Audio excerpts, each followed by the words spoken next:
Army. My name is Luc Informative, folks. How you guys doing? Um, Army was created in 1775, July 14th, by the Second Continental Congress, and it was their General Washington, first President of the United States. Um, Served with fear, but dealt with the fears and defeated the British, which is what gave us our independence. 1776, the year of our Declaration of Independence from the British, which was a very important year.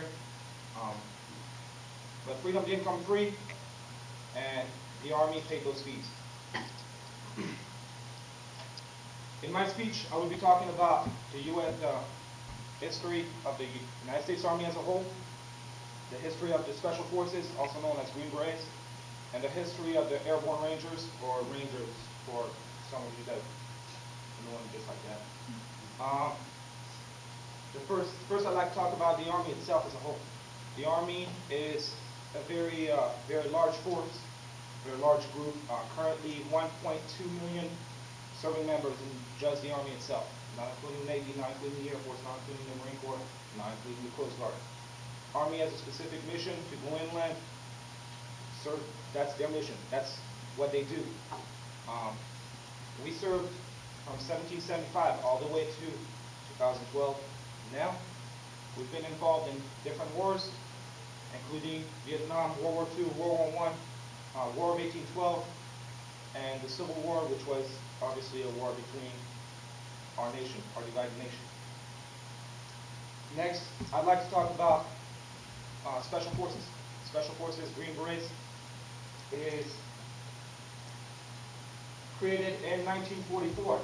Select few handpicked, and I mean by select few handpicked from my research on specialforces.com, it was stated that they were picked within about 10 of them were picked, and one warrant officer as their leader. 10 soldiers, very hard training, very complex training, more training than any soldier has ever seen. And their mission is their mission only, no one else's.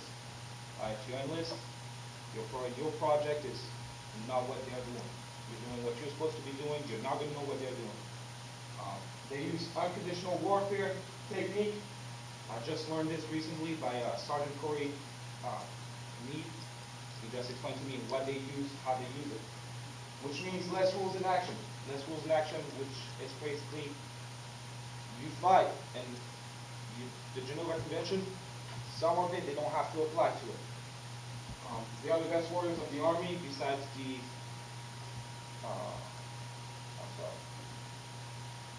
besides, no, I apologize, that was my mistake. They are the best warriors of the Army. And they also served in wars, as in the Cold War. They served in Vietnam, Operation Iraqi Desert Storm, Iraqi Freedom, and stuff like this. They're still there, still fighting. Their mission is to go behind the enemy line, take the high-value target out, what they're supposed to do, and come out. Or whatever, if their mission is just to clear out a path, that's what they do. Green Berets, honestly, been one of my dreams. That's what I always wanted to do. Obviously, I can do it. I've been injured, so let's keep going next. Airborne Rangers, also created in World War II. Their motto is Rangers lead the way, and they have been doing it for the past 60 years. Rangers are in Special Very Infantry. They do 60 days hardcore training. And by hardcore, I mean they wake up at 4 o'clock in the morning. They don't go to bed till late in the morning. One of their trainings is actually a march that they do, and that march, more than 50% of the class fails that march. They're an exceptional fighting force. While their training is less intense than the Berets. Of course, they're not the best, but they're out there. They're a few of the best. And as stated on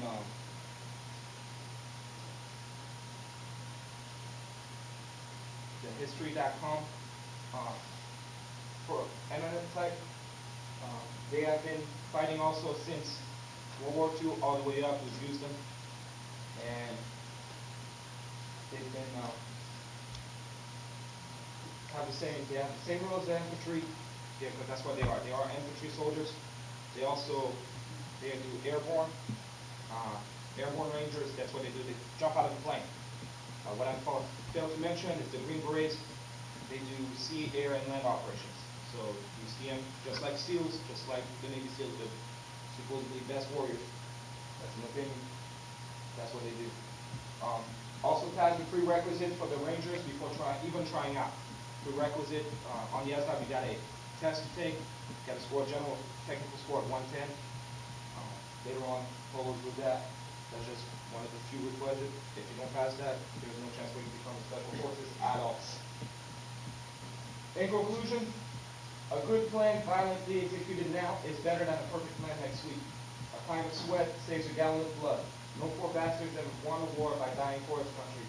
He won it by making other bastards die for their country. George Payton. What that says is, yes, we've had casualties. Yes, we've killed a lot of people, but we wouldn't be here as a country without first our brave warriors in 1775 that fought for our independence.